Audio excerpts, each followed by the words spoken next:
Shalom adik-adik, ketemu lagi dalam acara kegiatan ibadah Sekolah Minggu GKI Muntilan.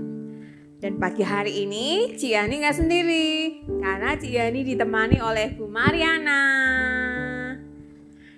Ya, dan pagi hari ini Ciani kenakan baju prajurit karena Ciani ingin menjadi prajurit atau tentaranya Tuhan. Buat adik-adik yang di rumah, kita siap yuk jadi prajurit atau tentaranya Tuhan. Kita nyanyikan lagu Laskar Kristus. Yuk semua bangkit berdiri ya.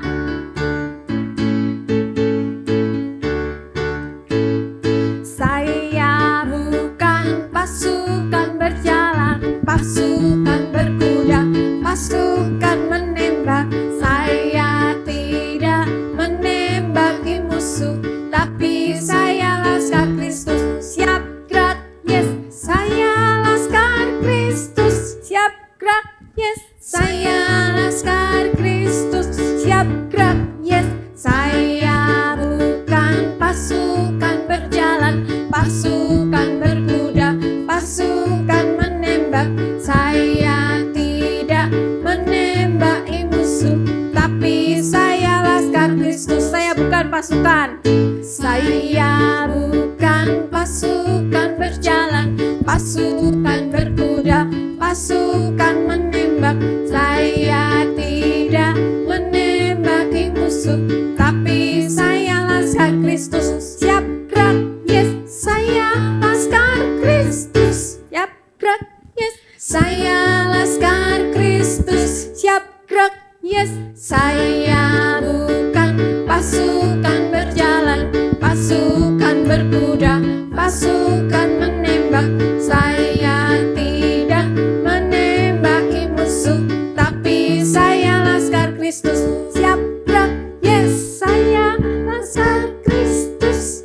Gerak, yes. Saya Laskar Kristus. Siap gerak, yes. Saya bukan pasukan berjalan, pasukan berkuda, pasukan menembak. Saya tidak menembaki musuh, tapi saya Laskar Kristus.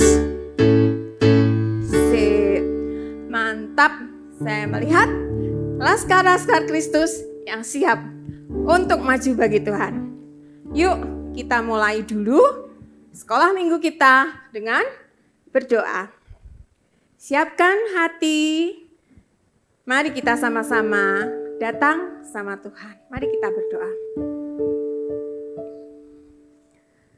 Tuhan Yesus, terima kasih untuk pagi hari ini. Engkau memimpin kami, menyertai kami, hingga kami boleh bersekutu meskipun masih secara virtual. Terima kasih Tuhan, biar Engkau yang memimpin kami saat kami ibadah pada saat ini. Tolong kami supaya kami bisa mengikuti ibadah dengan baik. Kami boleh bersuka cita dan menyukakan hati Tuhan. Terima kasih Tuhan. Hanya di dalam nama Tuhan Yesus kami berdoa dan mengucap syukur. Amin. Ya, sebagai Laskar Kristus, prajuritnya Tuhan, berarti tentunya kita siap dong bekerja di ladang Tuhan. Yuk, sama-sama kita kerja buat Tuhan.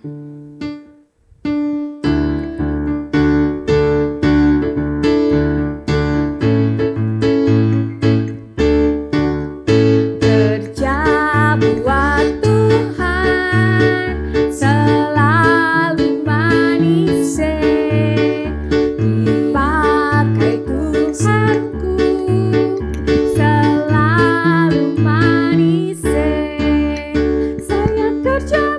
Tuhan sungguh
Saya kerja di ladangnya Tuhan.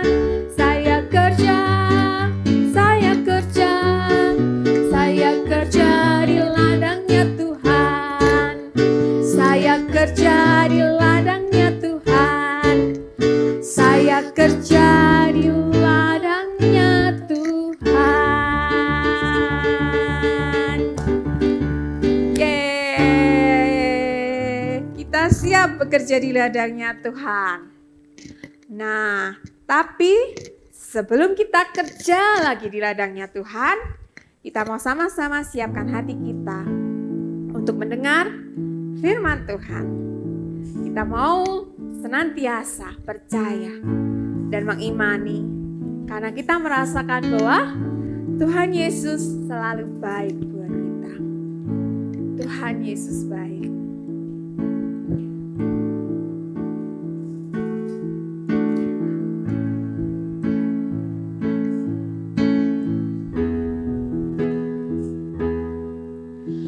Apapun yang terjadi di dalam hidupku, selalu ku berkata, Tuhan Yesus baik. Dalam segala hal yang terjadi, tetap ku berkata, Tuhan Yesus baik. Ku sembahkan, tak dapat ku membalas kasih-Mu. Ku sembahkan Tuhan. Ku rindu selalu menyenangkan-Mu. Kita ulang lagu ini sekali lagi ya. Apapun yang terjadi di dalam hidupku, selalu ku berkata, Tuhan Yesus baik. Dalam segala hal yang terjadi, tetap ku berkata, Tuhan Yesus baik. Ku sembah Kau, ku sembah Kau, ku sembah Kau. Tak dapat ku membalas kasih-Mu. Ku sembah Kau, ku sembah Kau Tuhan. Ku rindu selalu menyenangkan-Mu. Ku rindu selalu menyenangkan-Mu. Ku rindu selalu menyenangkan-Mu. Ku rindu selalu menyenangkan-Mu. Ku rindu selalu menyenangkan-Mu.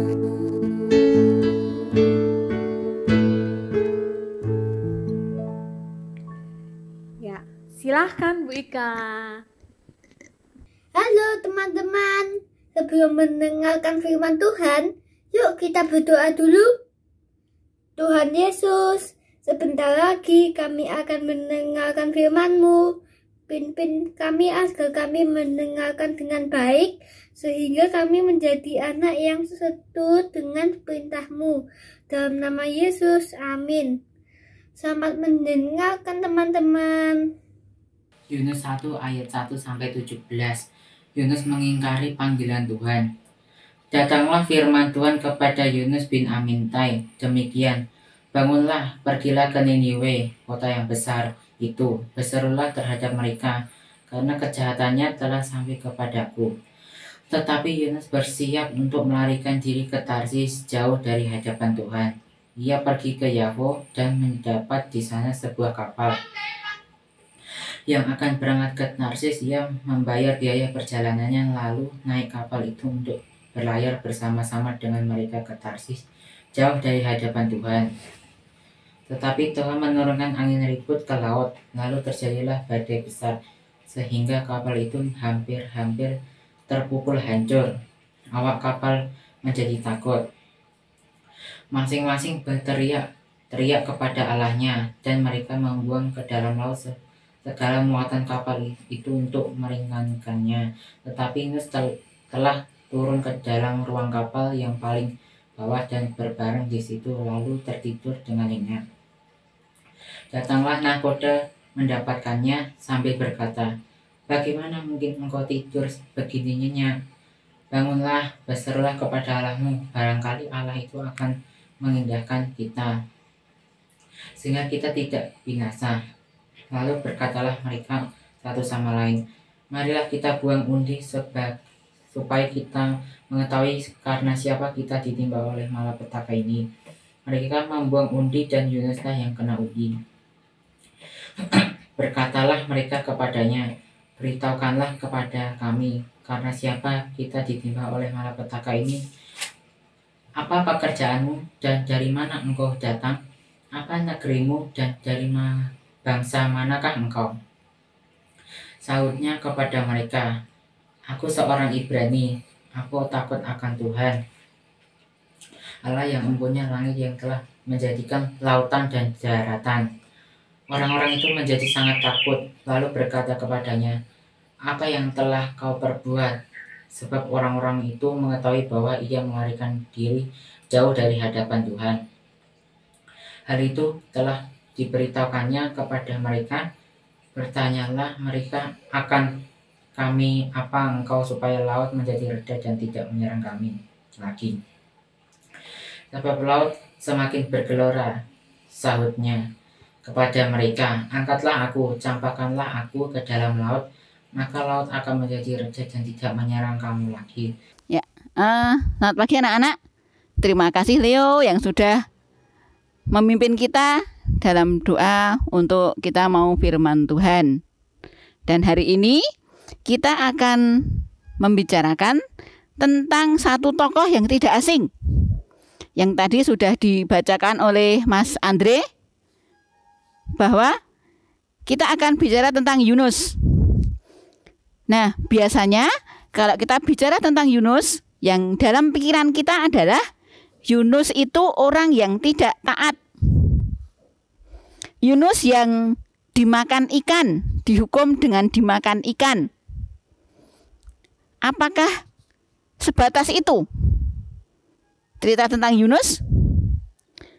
Benarkah Yunus dihukum Tuhan dengan dimakan ikan? Untuk lebih jelasnya, kita lihat video berikut ini.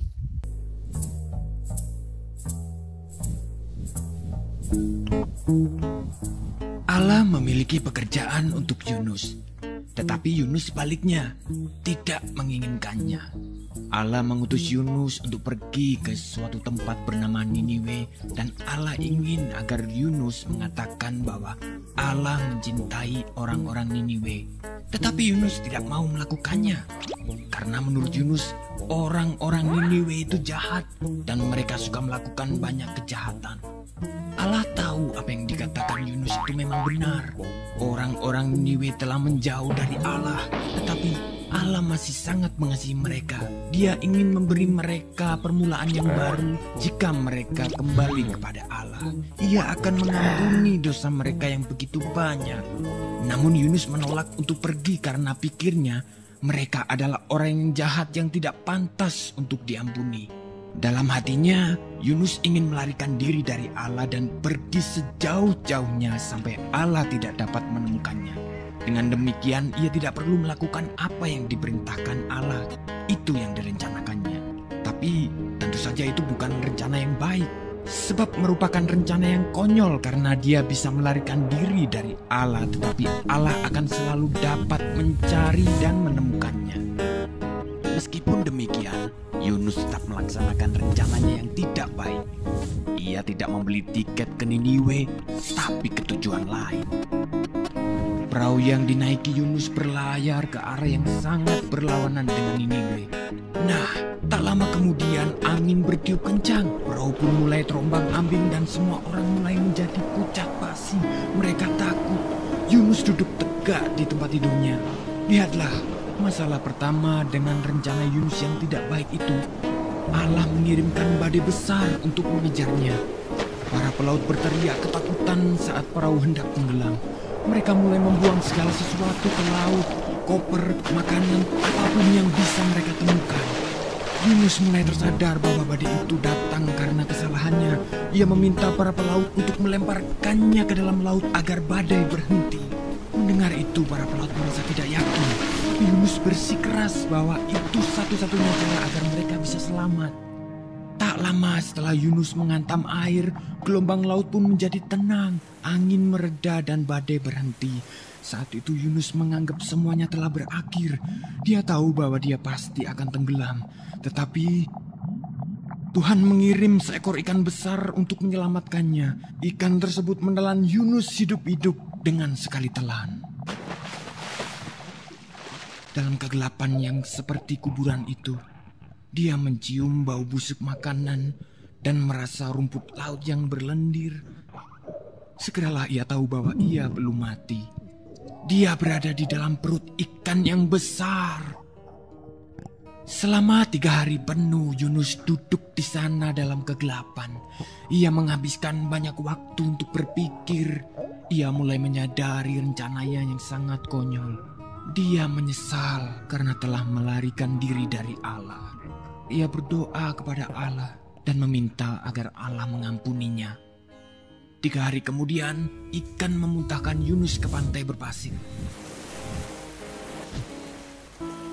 Saat itu, Yunus mendengar suara orang memanggil namanya dan menyuruhnya untuk pergi ke Niniwe.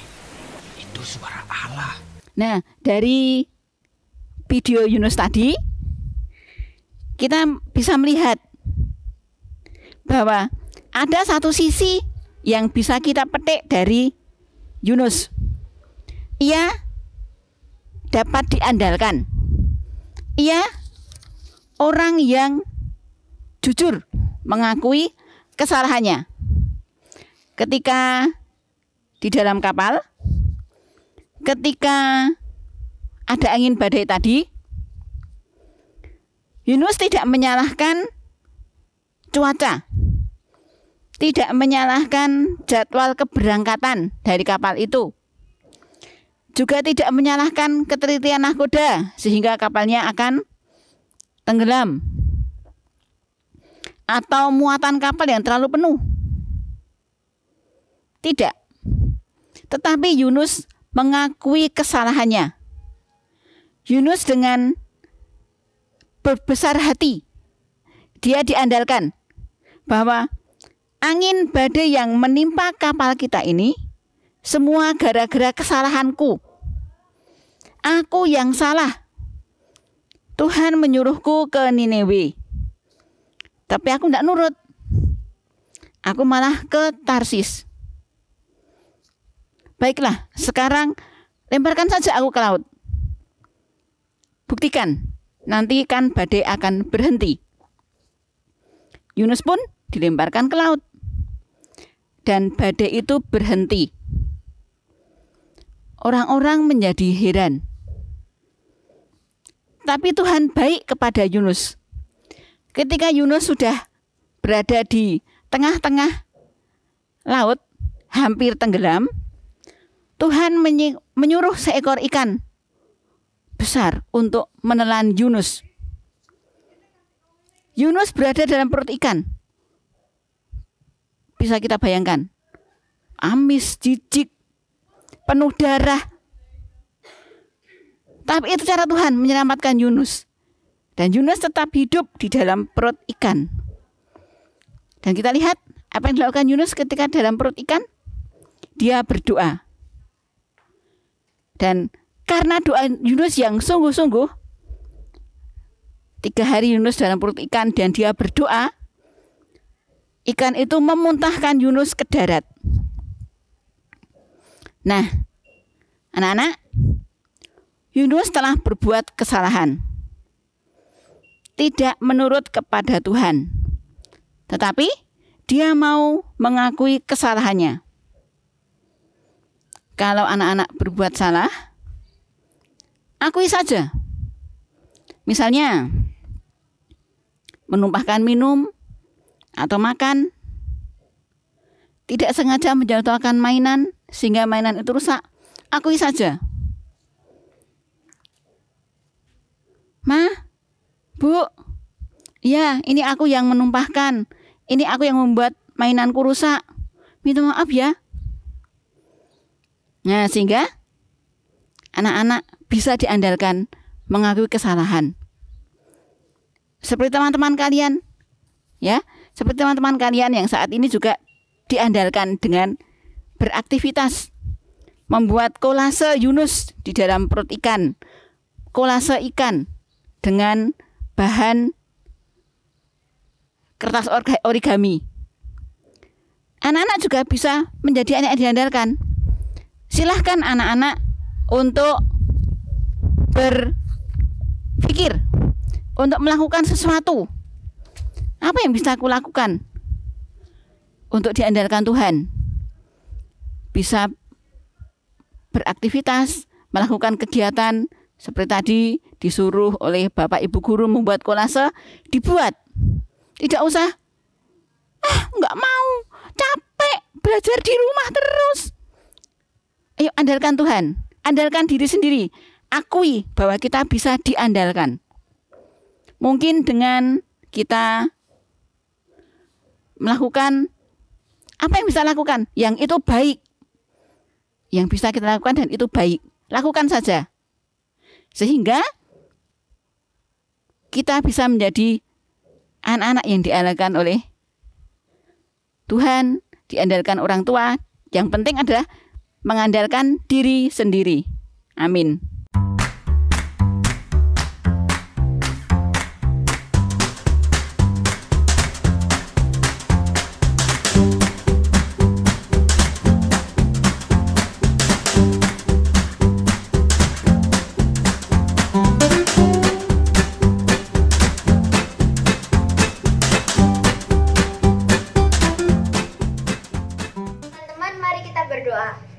Terima kasih Tuhan atas penyertaan-Mu pada hari ini, sehingga kami dapat melaksanakan kebaktian walaupun masih online. Tuhan berkati kami agar kami selalu sehat dan terhindar dari segala macam penyakit. Terima kasih untuk firman-Mu pada hari ini. Ajari kami anak-anak-Mu untuk selalu taat kepada Tuhan. Demikian doa kami ya Tuhan, dalam nama Tuhan Yesus Kristus kami berdoa dan mengucap syukur. Amin. Terima kasih Bu Ika buat firman-Nya. Firman yang mengajarkan buat kita supaya kita menjadi anak-anak yang bisa dipercaya dan dapat diandalkan. Yuk bangkit anak-anak Tuhan, kita siap untuk menjadi prajurit Tuhan. Kita siap untuk menjadi laskar Tuhan yang bisa dipercaya. Laskar Kristus.